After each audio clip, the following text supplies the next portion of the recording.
Government कई सारे मुजरिमों को सजा देने के लिए एक ऐसे आइलैंड पर भेज देते हैं जो पूरी तरीके से वीरान था, लेकिन एक्चुअल में वहाँ पर छुपे हुए हैं कुछ ऐसे अनजाने रहस्य जो एक एक करके वहाँ के अधिकारियों और प्रिजनर्स को मारने लगे। इस एडवेंचरस कहानी की शुरुआत होती है एक ऐसे प्रिजन को दिखाते हुए जहाँ पर कुछ ऐसे लड़कों को लाया जाता था जिनकी आदतें सुधारनी होती है, जैसे किसी को नशे की आदत है और किसी को पूरी तरीके से लाइफ में सुधरना है। हर एक टाइप के लोगों को यहाँ पर लेकर आया जाता था और उन्हें बहुत ही कड़ी निगरानी के अंदर रहकर सख्त ट्रीटमेंट दिए जाते।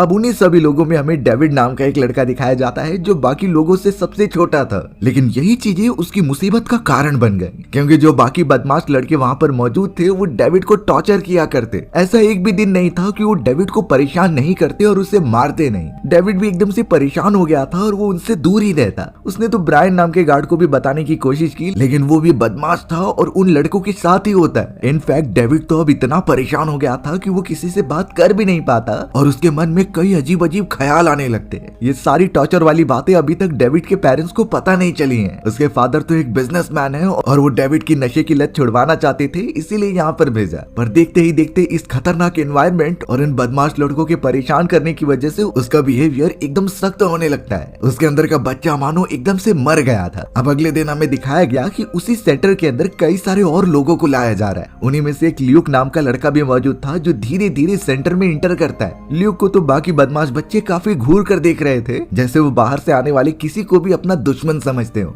अब उन बदमाश लड़कों में से स्टीव नाम का एक लड़का, जैक और ब्लू भी होते हैं। ये तीनों एक टीम होते हैं जो बाकी बच्चों को परेशान करने का काम करते। उन्होंने तो डिसाइड भी किया था कि इस नए लड़के को भी वो परेशान बहुत ज्यादा करेंगे, पर किसी को नहीं आइडिया कि ल्यूक एक मार्शल आर्ट स्टूडेंट रह चुका है। वो इन सारे बदमाश बच्चों को एक ही बार में मार कर खत्म कर सकता है। अब ब्रायन नाम का वो गार्ड सभी नए बच्चों को रूल्स एंड रेगुलेशन बताने लगता है। ल्यूक भी अपने डेली रूटीन्स फॉलो करने लगा था, पर उसे सेंस हो जाता है कि ये सारे बाकी बच्चे काफी बदमाश हैं। वो तो डेविड को भी देखता था जो अपने बेड पर हमेशा लेटा रहता। डेविड के चेहरे पर एक अजीब सा डर महसूस होता है, जो ऑब्वियस बात है स्टीव और उसके बदमाश दोस्तों की वजह से है। ल्यूक ये सारी बातें समझ गया था, लेकिन वो डायरेक्टली उन पर हमला नहीं कर सकता। ये रूल्स के साफ खिलाफ है। एक दिन जब वो सारे गार्ड्स बच्चों को ट्रेनिंग दे रहे थे कि कैसे उन्हें अपना बिहेवियर साफ रखना है, तो वो अपने एंगर इश्यू को कंट्रोल करने की बात करते हैं, लेकिन ल्यूक को दिखाना था कि वो बाकी सबसे कितना ज्यादा पावरफुल है। उसने तो तुरंत ही एक पुतले के पास जाकर उसे मारना स्टार्ट कर दिया और उसके पंचेस इतने ज्यादा तेज होते हैं कि पुतला पूरी तरीके से टूट गया होता है। बाकी सारे बच्चे ये देखकर एकदम चौंक गए और अब तो शायद वो ल्यूक से पंगा लेने से पहले बहुत बार सोचेंगे, लेकिन ल्यूक को क्या पता था कि एक छोटा इंसिडेंट उन सब की पूरी लाइफ ही बदल देगा।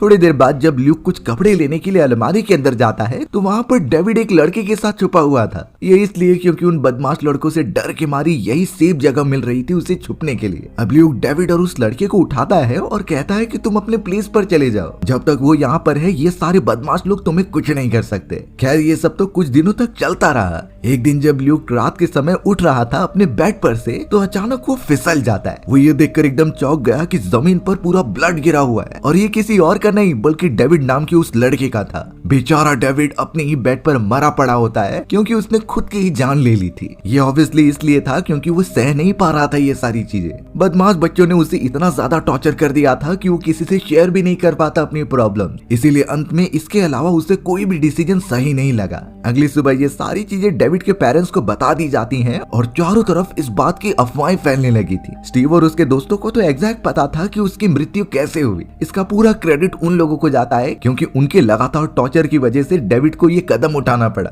लेकिन स्टीव और उसके दोस्त इतने ज्यादा बुरे थे कि वो कहते हैं कि हम गार्ड के ऊपर इन सारी चीजों का इल्जाम डाल देंगे। वहाँ पर तो उस पूरे सेंटर के लीडर्स और डेविड के फादर भी आ गए थे जो एग्जैक्ट रीजन पूछ रहे होते हैं, लेकिन उन सारे बच्चों में से कोई भी कुछ नहीं बताता। डेविड के फादर भी एकदम से टूट चुके थे अपने बेटे की मौत के बाद, लेकिन अब वो बिल्कुल भी शांत बैठने नहीं वाले। उन्होंने इस रूम में मौजूद बहुत सारे बच्चों को एक खतरनाक पनिशमेंट देने का वादा किया, ऐसी खतरनाक पनिशमेंट जिससे आज तक कोई भी जिंदा वापस लौट कर नहीं आया। अब यहाँ उस प्रिजन के मैनेजमेंट द्वारा ये ऐलान कर दिया जाता है कि जिन जिन बच्चों के ऊपर जरा भी शक है कि उनकी वजह से डेविड मर गया है, उन सभी को सजा के तौर पर एक ऐसे आइलैंड पर भेज दिया जाएगा जो हमेशा से एकदम वीरान था। पहले भी उस प्रिजन के अंदर ऐसे केसेस हुए हैं जहाँ सजा के तौर पर अपराधियों को उस आइलैंड पर भेजा जाता है, लेकिन अब तक कोई भी न्यूज नहीं आई है कि वो सारे गए हुए अपराधी वापस लौट कर आए हैं। जरूर वहाँ पर कुछ तो ऐसा है जो किसी को नहीं आइडिया। पर अब बिना देरी करते हुए स्टीव के सारे दोस्तों और यहाँ तक कि ल्यूक को भी उस आइलैंड पर रवाना कर दिया जाता है। वो आइलैंड मेन सिटी से कई ज्यादा दूरी पर था और उस जगह पर जाने के लिए वो एक नाव पर बैठ जाते हैं और आगे बढ़ते बढ़ते रहते हैं। ल्यूक नहीं समझ पा रहा था कि उसने तो डेविड की मदद करने की कोशिश की थी, आखिर वो इन सारी चीजों में क्यों फंस गया। खैर अब ये सोचने का कुछ फायदा नहीं था, उन्हें सजा तो भुगतनी होगी। उनके साथ उनका गार्ड ब्रायन भी होता है, जो जल्द से जल्द उस साइलेंट के किनारे पर पहुंचकर पुराने मिलिट्री बेस पर जाने के लिए निकल जाते हैं। आसपास सभी देख पा रहे थे कि कोई भी नहीं था वहाँ पर।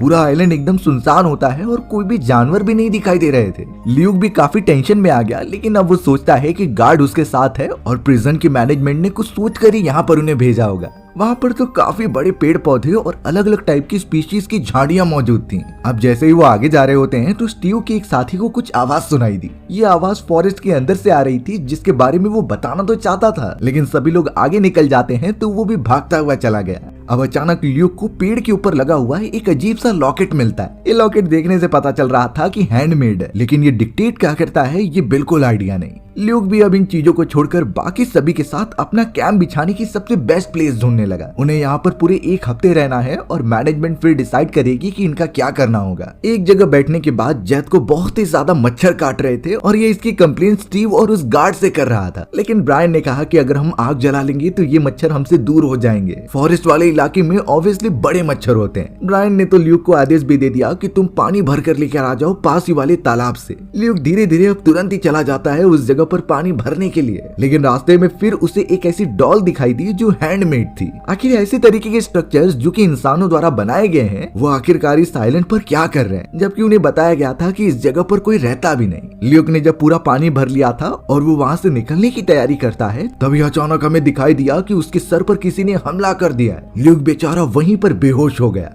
दूसरी तरफ जब कई देर बीत जाती है और ब्रायन को ल्यूक की टेंशन होने लगी तो वो बाकी लड़कों के साथ उसे ढूंढने निकल पड़ा। जैसे ही वो समुद्र के किनारे पर पहुंचते हैं तो उन्हें ल्यूक बेहोश पड़ा हुआ मिला था। ब्रायन साफ देख पा रहा था कि ल्यूक के सर पर किसी चोट का निशान है। जल्द से जल्द वो ल्यूक को उठाते हैं और हमें पता चला कि कोई तो है जो उनके ऊपर नजर रख रहा है। वो अनजान चीज उनके सामने नहीं आती और वहाँ से दूर चली जाती है। ल्यूक ब्रायन और साथियों को बता रहा था कि उसे ऐसा लगा कि किसी ने पीछे से हमला किया है और वो हमला इतना तेज था कि वो तुरंत ही बेहोश हो गया। ब्रायन और सारे बच्चे इस बात पर ज्यादा ना सोचते हुए वापस अपने कैंपिंग साइट की तरफ निकल जाते हैं। अभी भी उन लोगों को कुछ ऐसी आवाजें सुनाई दे रही थी जिसका कोई भी सोर्स उन्हें पता नहीं चला होता। स्टीव के सभी साथी तो नहाने के लिए एक तालाब ढूंढ लेते हैं और उसमें जाकर काफी मजे करते हैं। ऐसा लग रहा था कि उन्हें यहाँ पर पनिशमेंट के लिए नहीं बल्कि वो अपनी छुट्टियों में मजे करने के लिए आए। अब थोड़ी देर हो जाने के बाद ब्रायन और उसके सभी स्टूडेंट्स उस जगह को एक्सप्लोर कर रहे थे। हमें तो स्टीव की टीम से एक लड़का दिखाया गया जो साइड में टॉयलेट करने के लिए चला जाता है। बाकी सब तो ट्रेवल करते हुए आगे निकल चुके थे और तुरंत ही उस लड़के के ऊपर किसी ने हमला कर दिया। हमला इतना सटीक होता है कि वो लड़का मदद के लिए चिल्ला भी नहीं पाया। पता नहीं वो अनजान चीज कौन थी जो इस तरीके से उन्हें गायब कर रही है। अब यहाँ ब्रायन और कुछ बच्चे जब थोड़ी देर झाड़ियों के पास गए तो उन्हें एक टेंट दिखाई दिया। देखकर लग रहा था कि ये टेंट हाल ही में बनाया गया है, बट आसपास कोई दिखाई नहीं देता। जैसे ही वो सब आगे बढ़ते हैं उसे देखने के लिए तो पता चला कि उस जगह पर लिन नाम की एक लेडी आ चुकी है। लिन ब्रायन से बात कर रही थी कि वो बहुत सारे स्टूडेंट्स की लीडर है। जिस तरीके से ब्रायन को प्रिजन में मौजूद कई सारे बच्चों के साथ यहाँ आइलैंड पर भेजा गया है, वैसे ही दूसरी कमेटी ने उसे यहाँ पर भेजा है कई सारी फीमेल लड़कियों के साथ। यानी ये रिवील होता है कि ऐसे एक प्रिजन नहीं बल्कि बहुत सारे प्रिजन है और वो अपनी पनिशमेंट के लिए सभी को इसी आइलैंड पर भेजते हैं। हमें दिखाया गया कि लिन की टीम की एक मेंबर उसी लड़की को लेकर आ रही होती है जो झाड़ियों के पीछे टॉयलेट कर रहा था और गायब हो गया था। यानी जिसने हमला किया था उसके ऊपर वो वही थी। उसे लगा कि ये लड़का उनके ऊपर नजर रखने के लिए आया है और कोई स्पाई एजेंट है,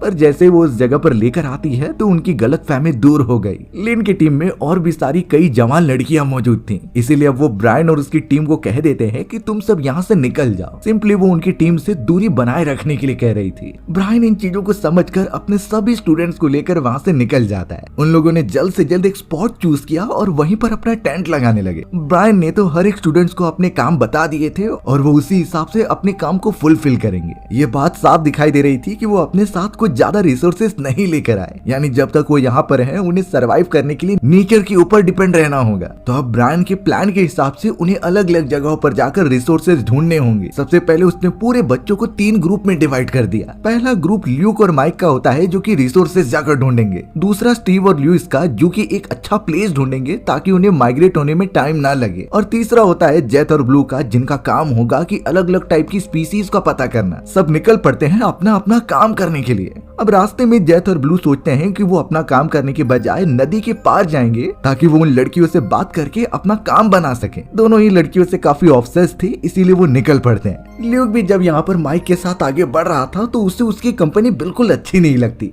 इसीलिए ल्यूक माइक को वहीं पर छोड़कर वहां से चला गया। अब दिखाए जाते हैं स्टीव और लुइस जो कि ट्रेवल करते हुए एक अबैंडन एरिया में आ चुके थे। वहां आसपास कोई दिखाई नहीं दे रहा था, लेकिन तभी एक बूढ़ा आदमी कुछ लकड़ियां जमा करता है। उस बूढ़े आदमी की नजर जैसे ही स्टीव और लुइस के ऊपर गई तो वो एकदम चौंक गया। वो अपनी जान बचाने के लिए वहां से भागने लगता है, लेकिन वो दोनों बदमाश लड़के उसे घेर लेते हैं। लुइस जल्द से जल्द उस बूढ़े आदमी को पकड़ ले रहा था और स्टीव तो उसे मारता ही जाता है। ऐसा लग रहा था कि वो किसी दूसरे की दुश्मनी इस बूढ़े आदमी पर निकाल रहे हैं। दोनों मिलकर उस बूढ़े आदमी को इतना ज्यादा मारते हैं कि वो वहीं पर बेहोश हो गया था। अब थोड़ी देर बाद हमें ल्यूक दिखाया गया जो उसी अनजान जगह पर आगे बढ़ता है। वो जैसे ही एंट्रेंस के पास गया तो उसे उस बूढ़े आदमी की डेड बॉडी दिखाई दी। उसकी इतनी बुरी हालत हो चुकी थी जैसे किसी ने जानबूझकर उसे मारा होगा। ल्यूक को समझता नहीं कि ये कौन कर सकता है, इसीलिए वो आसपास देखने लगा। लेकिन तभी हमें झाड़ियों के पीछे से 2 लड़कियां दिखाई जाती हैं जो उस लिन नाम की लीडर की टीम से बिलोंग करती थी। एक का नाम जेनिफर था तो दूसरे का नाम मैंडी। वो दोनों जब ल्यूक को डेड बॉडी के पास देखते हैं तो सोचते हैं कि ल्यूक ने ही उसे मारा है और वो अभी ये सारी चीजें अपने लीडर यानी कि लिन को बताने चले जाते हैं। थोड़ी देर के अंदर ही अंदर सारे लोग और इनफैक्ट लिन भी वहां पर पहुंच गई और ल्यूक को पकड़ने लगी। ल्यूक समझ नहीं पाता कि ये सारा इल्जाम उस पर क्यों लगाया जा रहा है। वो तो यहाँ पर सिर्फ उस आदमी को देखने आया था, लेकिन ल्यूक की एक भी बात सुनी नहीं जाती। वहाँ पर तो स्टीव और लुइस भी आ चुके थे जो कहते हैं कि हमें कोई भी रिसोर्सेज नहीं मिले। अब जबकि ये सारा काम उन दोनों ने किया था तो उन्हें बहाना तो बनाना ही पड़ेगा, इसीलिए वो ये चीजों से एकदम अनजान रहने की एक्टिंग कर रहे थे। यहाँ तक कि ब्रायन नाम के गार्ड ने भी ल्यूक को पकड़ लिया और कहता है कि ये ऐसा कर सकता है, इसीलिए हमें इसके ऊपर निगरानी रखनी होगी और कई सारे सिक्योरिटी ऑफिसर्स को बोलकर इसे बाहर लेकर जाना होगा। ब्रायन ने तो लिन से भी कहा कि तू अपने सैटेलाइट फोन से कनेक्ट कर सके बाहर की टीम को,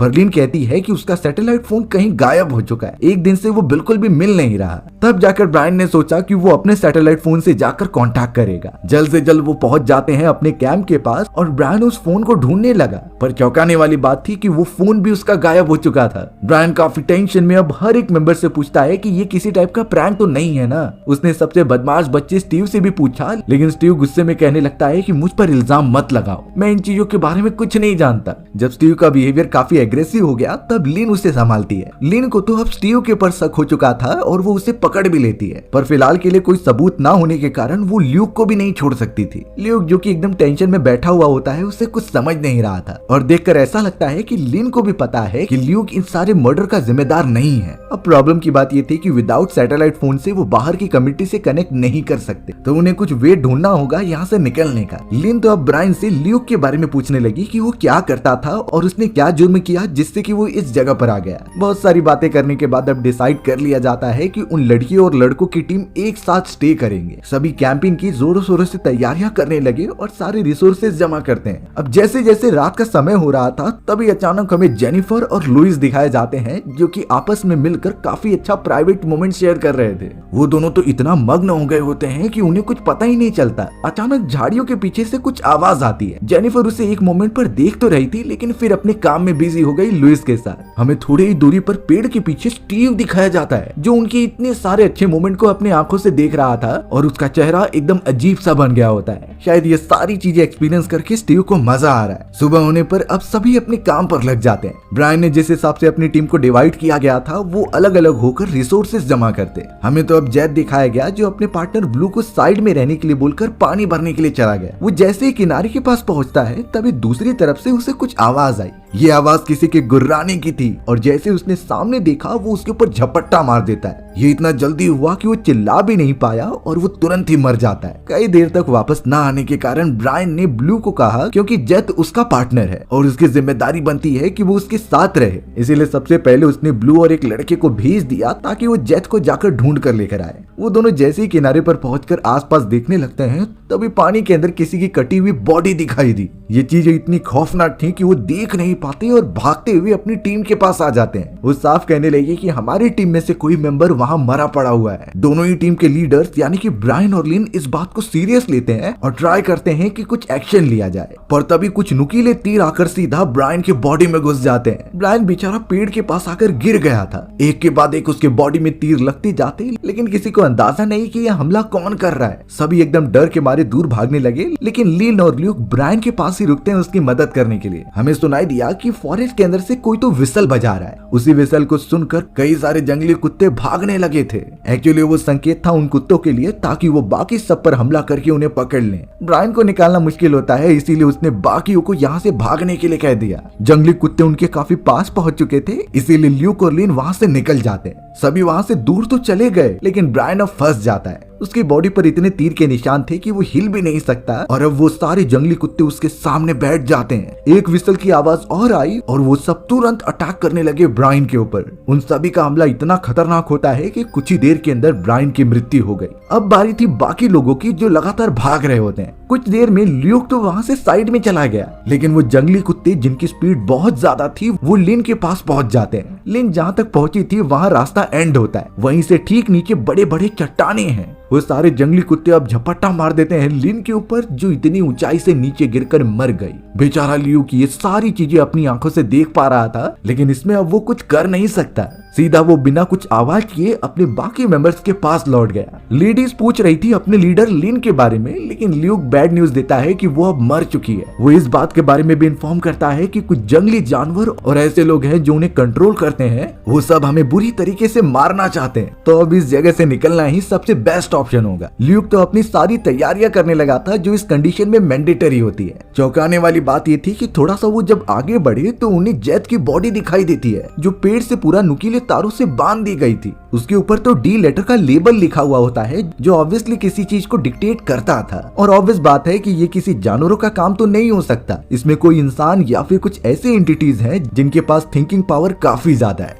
अब जितने बाकी बचे हुए लोग होते हैं वो यही सोच रहे थे कि एक अच्छी जगह मिल जाए और वो सेफली यहाँ से निकल जाए, लेकिन जैसे ही ल्यूक और बाकी सब आगे बढ़ते हैं तो हमें पत्तों के बीच में से कोई हिलता हुआ दिखाई दिया। वहाँ पर कोई तो मौजूद था जो इस तरीके से सैबोटाज हुआ होता है कि कोई देख नहीं सकता। थोड़ी ही देर में उन लोगों को एक छोटा सा घर मिल जाता है, जिसके अंदर जाकर वो एक रात गुजारने का ट्राई कर रहे थे। अंदर की तरफ जितने भी रिसोर्सेस होते हैं वो उसे यूज करने लगे थे, पर अभी तक किसी को नहीं समझ रहा था कि ये हमले कौन कर रहा है और कैसे हो रहे हैं। अब ल्यूक को यहाँ पर ध्यान में आने लगा कि उस डेड बॉडी के पास डी लेटर लिखा हुआ था। डी से डेविड भी आता है और इसके ज्यादा चांसेस हैं कि डेविड की मृत्यु हो चुकी थी, तो उसके फादर ही अपने पैसों के दम पर ये सारी चीजें करा रहे हैं हमें टॉर्चर करने के लिए। एक्चुअली में शायद वो पता लगाना चाहते हैं कि उसका असली कातिल कौन था। इसी मोमेंट पर माइक नाम का वो लड़का काफी डर जाता है और स्टीव और लुइस को डोज देने लगता है, क्योंकि उसके टॉर्चर की वजह से ही डेविड मरा था। स्टीव और लुइस अपने ऊपर ये इल्जाम नहीं लेना चाहते थे, इसीलिए वो जाकर माइक को मारने लग जाते हैं। माइक बेचारा डर के मारे और चुप हो गया और कुछ बोल नहीं रहा था,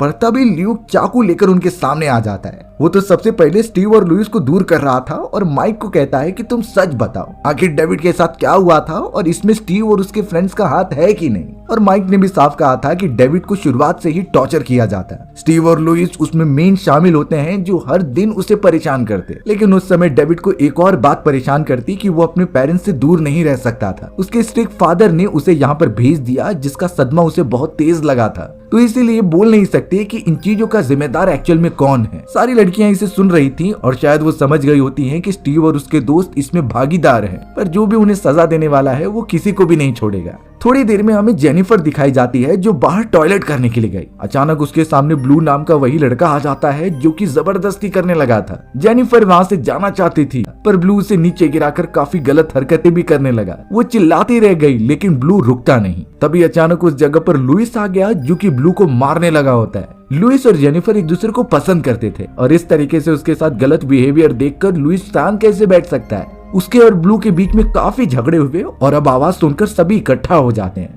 लुइस ने ब्लू को इतना ज्यादा मारा कि ब्लू डर के मारी झाड़ियों के पास भागता है और अचानक उसका पैर जानवरों को पकड़ने वाले जाल में फंस गया। उसके पैर से इतनी ब्लीडिंग हो रही थी कि जैसे ही सभी लोग गए तो पता चलता है कि वहाँ पर और भी सारे जाल बिछा कर रखे हैं। एकदम बारीकी से आगे बढ़ रहे थे वो ब्लू को निकाल सके और ल्यूक तो लकड़ी डालकर उसे खोलने की भी कोशिश करता है, पर अचानक उन्हें कुत्ते के भौंकने की आवाज सुनाई दी। ये वही सारे खूंखार कुत्ते थे जिन्हें शायद उनकी लोकेशन का पता चल गया है। बाकी सब कहने लगे कि यहाँ से भागना होगा। ब्लू भी काफी पैनिक होकर अपना पैर निकालने की कोशिश करता है, लेकिन उसका पैर टूट गया और वो डायरेक्टली दूसरे जाल पर जाकर गिर गया। जाल उसके मुंह पर लगने की वजह से ब्लू की वहीं पर मृत्यु हो गई। ल्यूक और बाकी लोगों के पास कुछ ऑप्शन ना होने के कारण वो अब भागने लगते हैं। सबसे पहले वो सीधा घर के अंदर पहुंचे और पता चला कि उनके ऊपर फायर लगे हुए एरो मारे जा रहे हैं। ऐसा अगर होता रहा तो ये घर पूरा जल जाएगा, इसलिए कुछ देर तक वो अपने आप को संभालते हैं और फिर पीछे वाले रास्ते से दूर निकल जाते हैं। वो सारे जंगली कुत्ते अभी भी उनका पीछा करते जा रहे थे,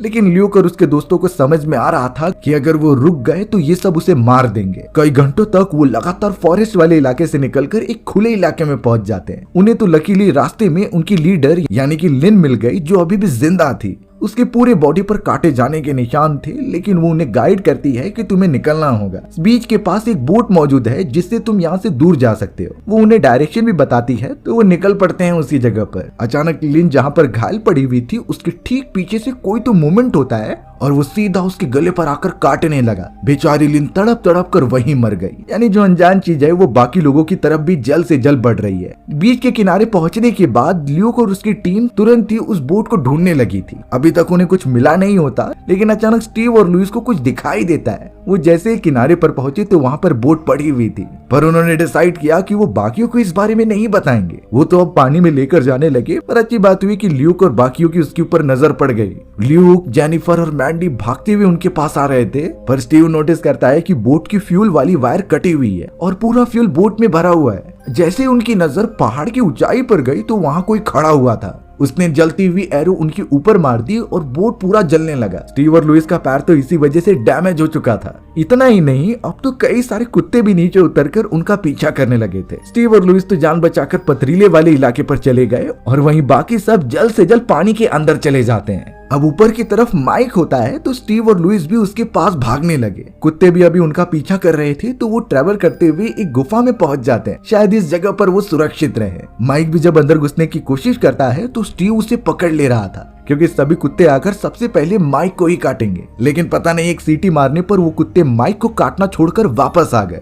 यहाँ पानी के अंदर तो अब ल्यूक जैसे ही बाहर निकला तो उसके ऊपर भी दूसरे कुत्ते ने काट लिया। अच्छी बात होती है कि ल्यूक के पास चाकू था। वो उसी की मदद से कुत्ते से लड़ता है और उसे मार गिराता है। ये पूरा मोमेंट कियोस से भरा हुआ था हर एक लोगों के लिए। ल्यूक और बाकी लोग तो जब ऊपर की तरफ आते हैं तो उन्हें लिन की डेड बॉडी दिखाई दी। ये इतनी बुरी तरीके से काटी गई थी कि कोई सोच भी नहीं सकता। तब जाकर ल्यूक को समझ में आता है कि जो भी उनके ऊपर अटैक कर रहा है वो इतनी आसानी से तो उन्हें जाने नहीं देगा। इसलिए वो खुद चला गया एक कुत्ते को मारकर अपने दुश्मन को बुलाने के लिए। अब यहाँ कई देर बीतने के बाद जब ल्यूक वापस नहीं लौटता तो स्टीव डायरेक्टली मैंडी के पास आकर उससे बदतमीजी करता है। लुइस तो अब स्टीव को रोकने के लिए चला गया, लेकिन उनके बीच काफी फाइट होती है। जेनिफर को पता था कि ये सारा काम स्टीव का है, उसकी वजह से ही डेविड मरा और ये सारे लोग इतनी बुरी तरीके से फंस गए। पर अब स्टीव इतना ज्यादा गुस्सा हो चुका था कि उसने एक एरो उठाया और अपने ही दोस्त लुइस को मार दिया। यानी वो अपने आप को बचाने के लिए किसी भी हद तक जा सकता है। जेनिफर तो अब इन सारी चीजों को देखकर फॉरेस्ट में भागने लगी थी, लेकिन अचानक उसका पैर एक जाल में फंस जाता है। उस जाल से वो एकदम पेड़ से उल्टा लटक गई थी और कुछ स्पार्कलिंग चीजें उसकी बॉडी पर आ रही होती हैं। स्टीव जानता था कि ये एक ब्लास्ट होने का तरीका है, लेकिन वो जेनिफर को बचाता नहीं और उसे मरने के लिए छोड़ देता है। बेचारी जेनिफर वहीं पर जलकर खत्म हो गई।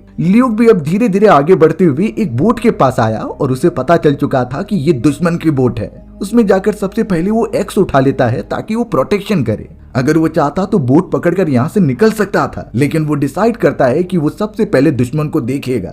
उसे पता करना था कि कौन है जो इतनी बुरी तरीके से उन्हें मार रहा है। हमें तो अब स्टीव दिखाया गया जो माइक को पकड़ लेता है और उसे पेड़ से बांध देता है। उसने तो दुश्मन को अट्रैक्ट करने के लिए माइक की बॉडी पर लिख दिया कि आई किल्ड डेविड। स्टीव तो अब सिर्फ वेट करने लगा कि कब वो उसका दुश्मन आएगा, और तभी हमें सामने की तरफ कोई और नहीं बल्कि डेविड का फादर दिखाया जाता है। उसका नाम जॉन था और वही इतने सारे लोगों को मार रहा होता है अपने बेटे का कातिल पता करने के लिए। स्टीव तो काफी हंसने लगा और उसे लग रहा होता है कि ये मजाक हो रहा है, बट जॉन सच में एक मिलिट्री ऑफिसर रह चुका था और उससे पंगा लेना भारी पड़ सकता है। शायद यहाँ पर जॉन को भी पता चल गया था कि उसके बेटे की एक्चुअल मौत स्टीव की वजह से हुई है। इसीलिए जब स्टीव थोड़ी चालाकी दिखाकर उस पर हमला करने के लिए जाता है, तभी जॉन ने उस पर शूट करके उसे खत्म कर दिया। वो मर चुका है, लेकिन अब बारी है माइक की। जॉन जैसे ही माइक के पास चाकू लेकर गया तो वो उसे मारने के बजाय उसे आजाद कर देता है, क्योंकि जॉन को पता है कि इसमें माइक की कोई गलती नहीं। माइक वहां से सीधा भागने लगा, पर यहाँ जॉन अब सीधा पहुंच चुका था ल्यूक के पास। ल्यूक समझाने की कोशिश करता है कि उसने उसके बेटे के बचाने की कोशिश बहुत की थी, पर शायद काफी देर हो गई होती है। लेकिन यहाँ जॉन कुछ सुनने की हालत में नहीं था। वो पलटवार करता जाता है ल्यूक के ऊपर। ल्यूक भी अपनी प्रोटेक्शन के लिए एक्स से वार करता है। दोनों के बीच काफी ज्यादा झगड़े हुए और वो एक दूसरे को घायल भी कर देते हैं। बट यहाँ ल्यूक अपने इतने मेंबर्स को मारने के जुर्म में जॉन को माफ नहीं कर सकता था। जॉन भागता रहा और ल्यूक आखिरकार एक गन उठाकर उसे शूट कर देता है। हमें थोड़ी देर में मैंडी दिखाई गई जो पता नहीं क्यों माइक को ऊंचाई से नीचे गिराकर मार देती है। अब इसके पीछे क्या रीजन था कुछ समझता नहीं, लेकिन मैंडी कुछ बताए बिना ल्यूक के पास आ जाती है। ल्यूक और मैंडी सीधा बोट के ऊपर बैठते हैं और वहां से निकल जाते हैं। शायद इस पूरे केस के पीछे कोई और ही था जिसका रिवील नहीं हो पाया, पर ल्यूक डिसाइड करता है कि वो इसका पता लगा कर रहेगा। हमारी कहानी इसी तरीके से यहीं खत्म हो जाती है। सो व्यूअर्स, अगर आपको मेरा नरेशन 1% भी अच्छा लगा होगा ना, तो वीडियो को लाइक एंड चैनल को सब्सक्राइब जरूर कर देना। मिलते हैं इसी तरीके के मजेदार वीडियोस में, तब तक के लिए बाय बाय।